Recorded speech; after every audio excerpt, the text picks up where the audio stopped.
Hello, everyone. This is Sally's producer, Austin. And as we wrap up Season 1 and head into Season 2, I wanted to present a Season 1 recap. So please enjoy these highlights from some of the best episodes from Season 1.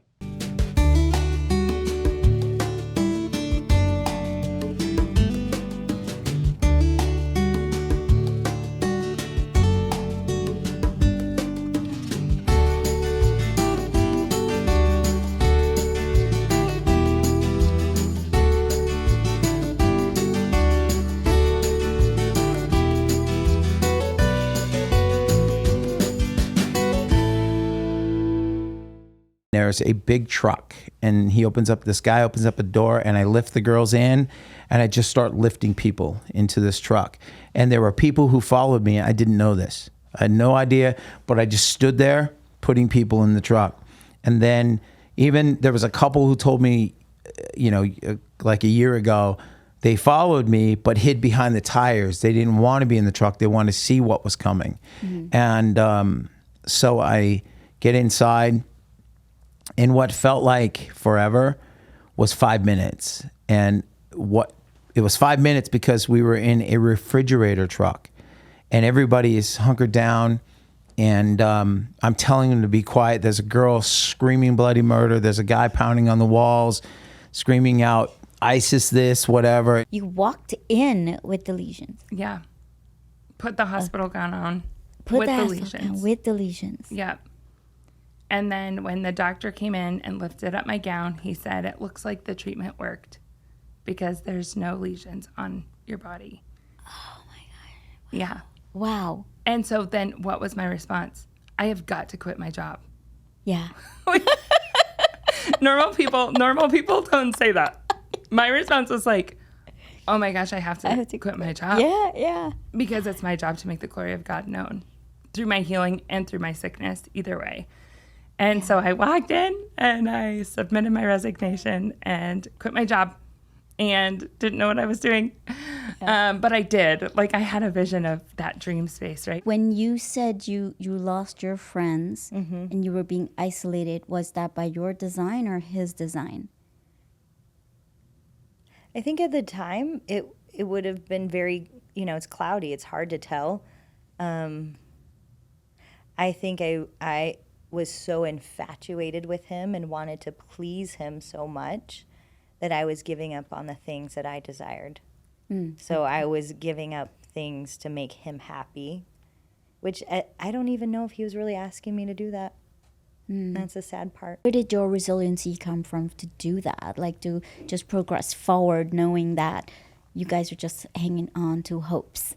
So I think that I used that in two different ways. I used it because I wanted to build something that was positive, that showed people who supported people who were incarcerated in more of a positive light, because everything I found at that point, online especially, was living into this stigma of criminal life. Bonnie and Clyde can't wait for their loved one to come out of prison and hit the street running again.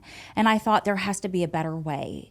And if that better way is not out there, I'm going to build it. So I used it, number one, to help people, but number two, also as my coping mechanism and something that I could control. What happened when you came out of jail? Like what spurred you? What helped you? So I went in, unfortunately, right before the birth of my son, which really was something that should have gotten my attention. I should have learned my lesson right then and there.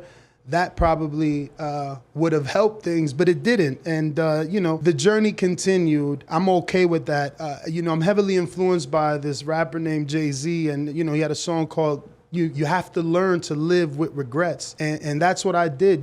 There are things in life that I've done that I do regret, but I've learned to live with them. And once I got out, that was the beginning of that. Learning to live that, yes, I made mistakes, but they don't define me. They don't define me. And, I'm so competitive. I was eager to show the world that wasn't me, that there is something else other than just, my mistakes. Tell me about your Jesus journey.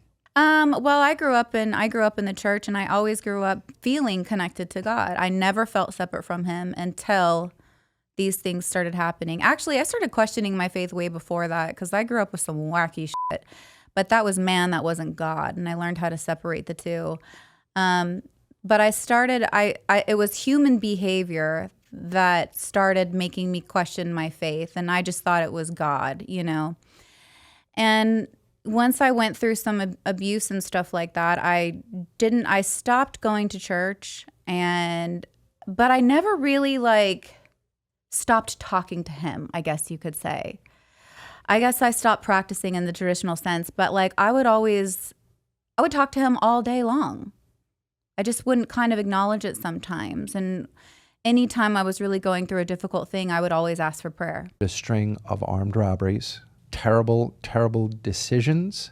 Again, I point back to my immature thinking, not taking full responsibility for my situation yet, and committed this string of robberies that ultimately put me in federal court, went to trial, ended up with a 213-year sentence.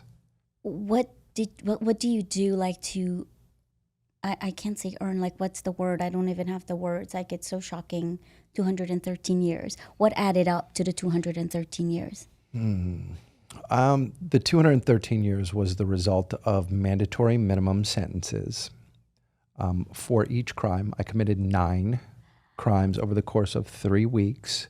That the way that I was charged, because there was a weapon involved, they were able to, after the first one, impose a mandatory minimum sentence of 25 years. What happens when you get shunned? Because I was going to ask what happens when you say no. So you say no, but what does your life look like after, you know, I'm sure somebody have said no. What would that look like? So they never get married a lot of times when they say no. That not a guarantee that wouldn't happen, but most people that are going to marry the leader would not say no because the punishment will be higher because he's supposed to be the best. So most likely I would never get married if I turned down the leader. And in my father's house, like I didn't want that to happen to me because like the community will look down on you if you never get married. Brian, I'm going to assume you're more analytical and logical about things. Yeah, you know, it was one of the, and there really was, and you're hitting that right, Sally. And that was part of the challenge for Amy and I. Even I said it transformed us as a couple, for us to be understanding and accepting of how the other was processing Hope's diagnosis. Because you're right, for me it was more analytical. It was doing the next thing. For Amy, there was much more of an emotional, relational processing, and we learned how to be there for each other, understanding those different styles. And one of the things I will say about Hope's life is it improved every facet of our lives. It improved our family, improved our marriage, and improved us as individuals.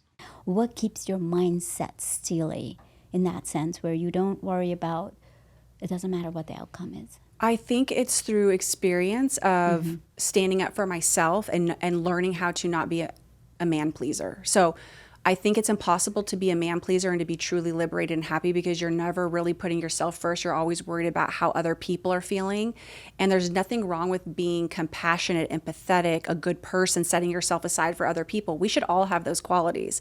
But there should be a self-love that comes first, because you cannot really love and truly other people and be effective if you're not first caring and loving for yourself. Your body is a temple. You know, you have one body, one mind, one soul, one spirit that is given to you. This is it.